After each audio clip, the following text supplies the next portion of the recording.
welcome back to my channel, Welshman Reviews, and today we're going to have a two-part video. So the first part of this video, I will be unboxing the Meg Steelbook, which came out a while back, and I forgot to do a video of it, to be honest. And like enough, I saw AJ's video on AJ's movies unboxing, and I was like, oh yeah, I remember, I got that to unbox as myself. So I'll have to do a little unbox of that. And then the second part of the video will be my Meg 2, the Trench review. But yeah, first off, we're going to be looking at that. And I do like the look of these Japanese style posters. And if you remember rightly, I think it was last year or something, HMV did a load. So they brought out 8 versions of their own. So a little quick look. They did Jaws was their #1. They are numbered on the top. It's not numbered on the top of Meg, unfortunately, the Meg. But yeah, you had Jaws was #1.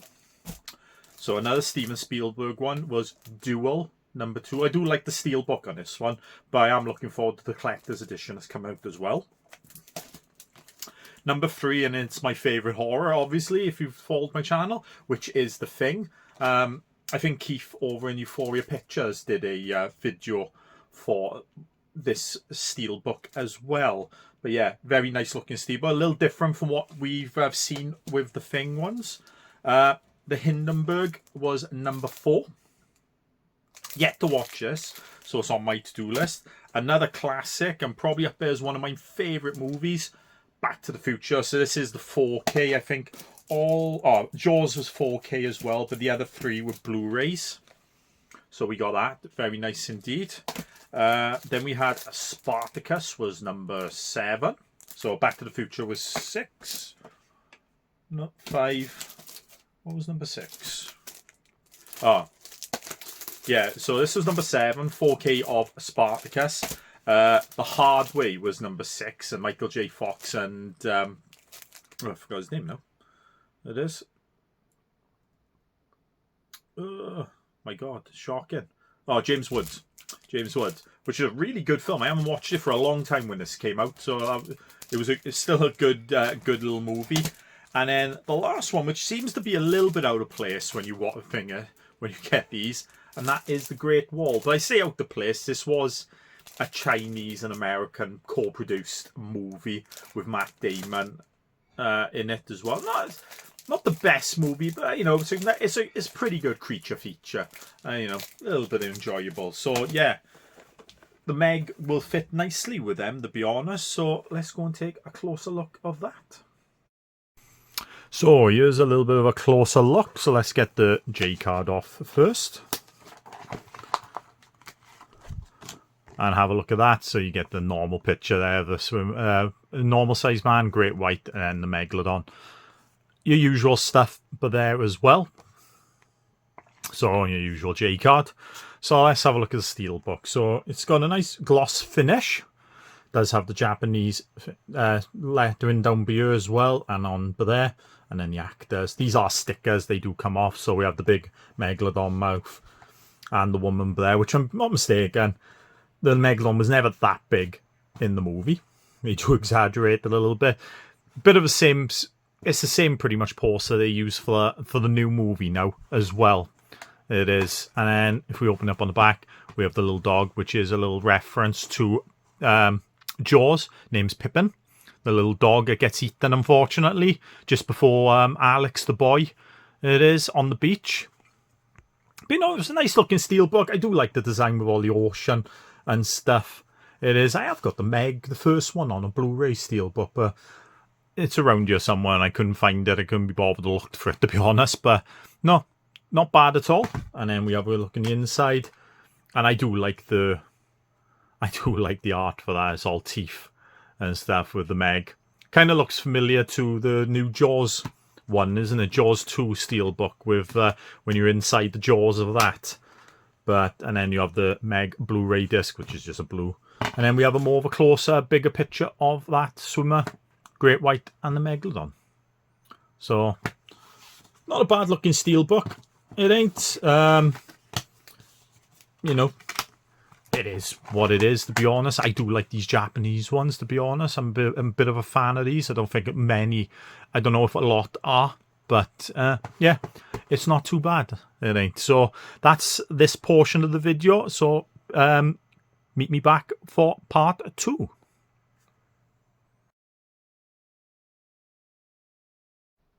So we're on the review part now of this video, which is for obviously the Meg 2, The Trench.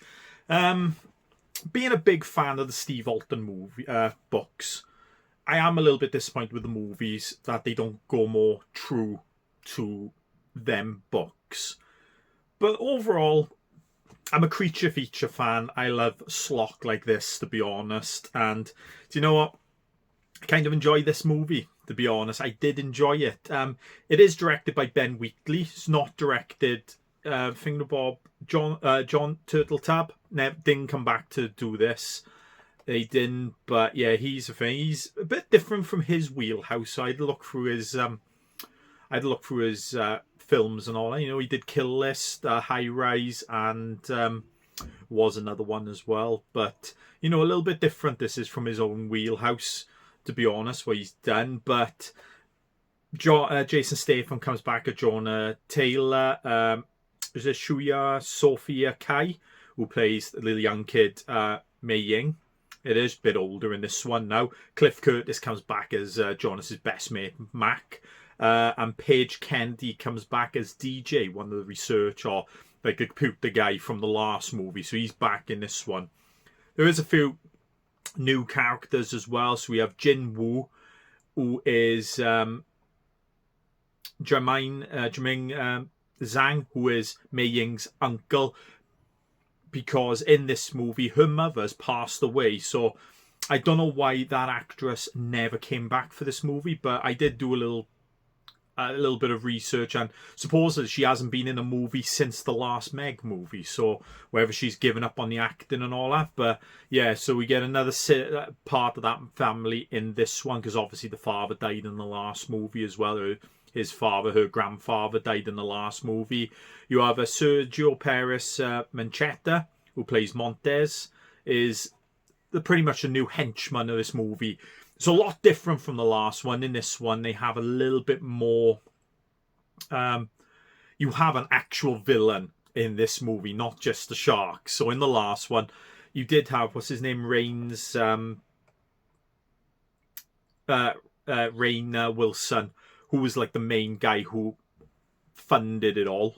It is in the last movie. You could class he was a little bit of a villain before he died, but I wouldn't class him as your traditional villain. But in this one, you do get more of a villain, because part of the story of this is Jermaine Zhang, his character, has merged his company with his father's company, and they do treks down in the trench a lot now. So they're trying to map out the trench they are. So they've mapped out a tiny bit, but there is a big chunk down there that they haven't. But after the Meg that they have in captivity, which if you've read the books, doesn't mention anything. It's just they found a pup and they brought it back, and it's part of their thing.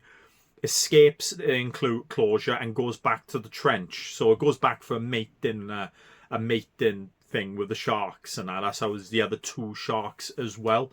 So while following her then during the trench, they find another research facility underneath the trench in the unknown part, where I think it's Jermaine's partner. Can't find her name now. I can't remember her name now. I can't find her on IMDb. But yeah, she's doing things on the side, drilling underneath it for rare minerals, so they can sell it for billions of dollars. They don't care about the restoration of the ocean like the others do. It ain't. So it's pretty much the first part of the movie is pretty much a nice, is a bit of an action-packed under the water thing. And like Jonah in this is a big Greenpeace type of guy, but he does things his own way, a bit of violence, etc. You got to with Jason Statham, obviously, big couple of fight scenes. So they do that, and when they set off bombs, unfortunately, underneath the water, it makes a big opening in the trench, like the that little layer above the trench. So a couple of the 3 sharks, if you've seen the trailer, come out, and a squid, and a giant squid comes out as well. So it's pretty much kind of hit for beat from the last movie, really, where you have a really good opening, like underneath the trench in the water. I kind of really enjoy that part. And then when they get up on the surface end, it kind of goes a bit batshit crazy, and it's kind of similar to the last movie then, where the sharks, they're trying to kill the sharks, and then you have a giant octopus or giant squid in with the mix as well, which seems to be a bit wasted in this movie, unfortunately. It ain't. You do get a couple of other characters in it, which and nobody's really in this and all that. It's Malishari Mahat, who plays Regis, Regis, who is like the new. She's similar to Ruby Road's character in the last one. She's like the badass girl in this thing. A couple of other characters who are pretty much just canon fodder then for this movie. It is. So yeah, it's kind of a weird movie, to be honest. It's I don't think it follows that closely to the trench, maybe just the underwater stuff. But like I said, the last 2 movies only have hints of what the other movies or what the books are in them. Kind of go their own way then. It is. But look, if you enjoy these slog type movies like I do, you know, you'll enjoy this. But if you've got a movie brain on, yeah, you're going to rip this movie totally apart. I won't spoil the ending, but it is a little bit, I'm pretty sure at one point it's a bit of a Jaws 2 situation. It is, and I'm pretty sure the music for that, from that, the end scene, gets played during that scene as well. But I won't spoil it. Seems it's not a week old yet, the movie. If it was over a week old, I probably would have spoiled it, but I can't really see it. I'm not going to spoil it for you right now and all that.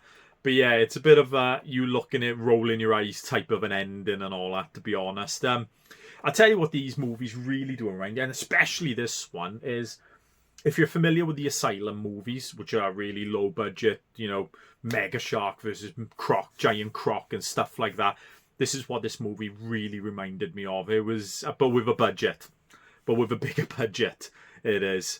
But, you know, CGI was okay in some parts, but it does seem like a bit of a step down from the others. The action's pretty good. I did enjoy the action scenes and that, and yeah, the acting, for what it's worth, you know, fitted the movie at the end of the day. It did. I do kind of enjoy this, putting the old, you get an actual villain. You're not just hunting sharks again. You actually have a bit of a villain in this as well. Which, also, there's a couple of other creatures as well that they encounter in the trench have come up as well. Like, they can come on land, little like, vicious lizard type creatures, which you have a good laugh at. There's some funny little moments in this as well, and the cast seemed to have a really good rapport in this as well, to be honest. It was a good chemistry with them all, especially with Jonah and Mei Ying again. They were like really great together as a kid and her, and he's more like the adopted father of her now since her mother's passed away as well. But yeah, the CGI was a bit of a letdown in most of it, probably similar to the last movie, really. Yeah, but overall, enjoyable movie. Whether you'll watch it in the cinema or not, or just wait for it to come out on VOD or Steelbook. I've pre-ordered the Steelbook because, you know, I'm a sucker for this stuff. But if you enjoyed the Asylum movies, and to be honest, some of them are so, like, they're bad but good, that you can enjoy them for that level, you'll enjoy this movie. You will. So yeah, that's my review for this. My slog brain will give it a 6 out of 10, but my movie brain, it's probably a 3 or a 4 at best. It is. But yeah, that's my review for the Meg 2, The Trench. If you like this video, give it a thumbs up, leave a comment below, tell me what you think of the Meg and Meg 2. Let me know down below. And if you'd like to see more videos, I guess, please subscribe to our channel. And I'll see you next time. Bye.